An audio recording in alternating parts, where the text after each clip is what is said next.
नमस्कार दोस्तों, मैं फरमान खान आप सभी का आनंद कंप्यूटर क्लासेस में फिर से स्वागत करता हूं। तो 3 मिनट सीरीज में आज हम बात करेंगे फाइल कंप्रेशन के सेकंड पार्ट की। तो कल हमने देखा था कि फ़ाइल के आकार को रिड्यूस करने के लिए हम किसका इस्तेमाल करते हैं, फ़ाइल कंप्रेशन का इस्तेमाल करते हैं, और उसकी एल्गोरिथम उसके टाइप हमने कल समझ लिए थे। तो आज हम बात करेंगे कि देखिए, तो हम सबसे पहले देखेंगे कि अगर हम फाइल कंप्रेशन करना चाहते हैं तो फाइल कंप्रेशन करने के लिए कौन कौन से सॉफ्टवेयर यूज़ किए जाते हैं। तो सबसे पहला सवाल आता है कि फ़ाइल को कंप्रेस करने के लिए आप किसका प्रयोग करते हो, तो वो है विनजिप और विनरार। याद रखिए, ये 2 सॉफ्टवेयर हैं जिनका पेपर में सबसे ज़्यादा जिक्र किया जाता है। तो फाइल के आकार को रिड्यूस करने के लिए किसका प्रयोग किया जाएगा, विनजिप या विनरार का। अब जब आप फाइल को क्या करेंगे, कंप्रेस कर देंगे, तो ये सॉफ्टवेयर क्या करेगा, फाइल को कंप्रेस तो करेगा ही करेगा, लेकिन कंप्रेस फाइल को एक्सट्रैक्ट भी करता है। क्या करेगा, कंप्रेस फाइल को एक्सट्रैक्ट करने के लिए भी हम इसका प्रयोग करते हैं। अब एक्सट्रैक्शन क्या होता है ज़रा मैं आगे समझाऊंगा। अब ज़रा देखिए, अगला सवाल बनता है कंप्रेस्ड फाइल एक्सटेंशन। क्या बनेगा, कंप्रेस्ड फाइल की एक्सटेंशन पूछी जाती है। ये काफ़ी इंपॉर्टेंट है, पेपर में लगातार पूछा जाता है कि कंप्रेस्ड की गई फाइलों के एक्सटेंशन कौन कौन से हैं। तो एक है .rar।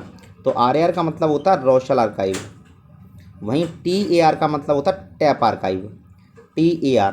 एक और होता है दैट इज़ 7Z, एक होता है ZIP, एक होता है .BAK, एक होता है .ARCH। ठीक है, ये सारी चीज़ें होंगी। वहीं पर अगर हम बात कर देते हैं कंप्रेस्ड फाइल, ज़रा ध्यान दीजिए, ARCH के बारे में अगर हम बात करें तो ARCH का मतलब होता है आर्काइव। क्या होता है, आर्काइव होता है। और वहीं पर .BAK के बारे में बात करें तो उसका मतलब होता है बैकअप। क्या होगा, बैकअप होगा। तो बैकअप फाइल के लिए भी यूज़ होता है। तो याद रखिए, जितनी भी बैकअप फाइलें होती हैं वो एक तरह की कंप्रेस्ड फाइल ही हैं। तो यहाँ पर 7Z पेपर में काफ़ी आता है, 7Z पेपर में काफ़ी ज़्यादा बार पूछा जाता है।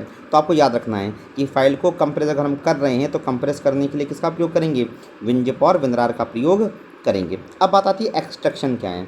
तो जब हम फाइल को कंप्रेस्ड कर देते हैं तो उस कंप्रेस की गई फाइल से अगर हम डेटा को निकालना चाहते हैं, डेटा को एक्सट्रैक्ट करना चाहते हैं, तो एक्सट्रैक्ट करने की प्रक्रिया क्या कहलाती है, एक्सट्रैक्शन कहलाती है।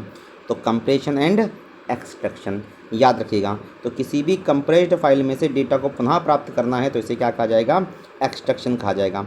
ओके, चलिए, तो इतनी इन्फॉर्मेशन है जो आपको क्या है, फाइल कंप्रेशन से जुड़ी हुई याद रखनी है।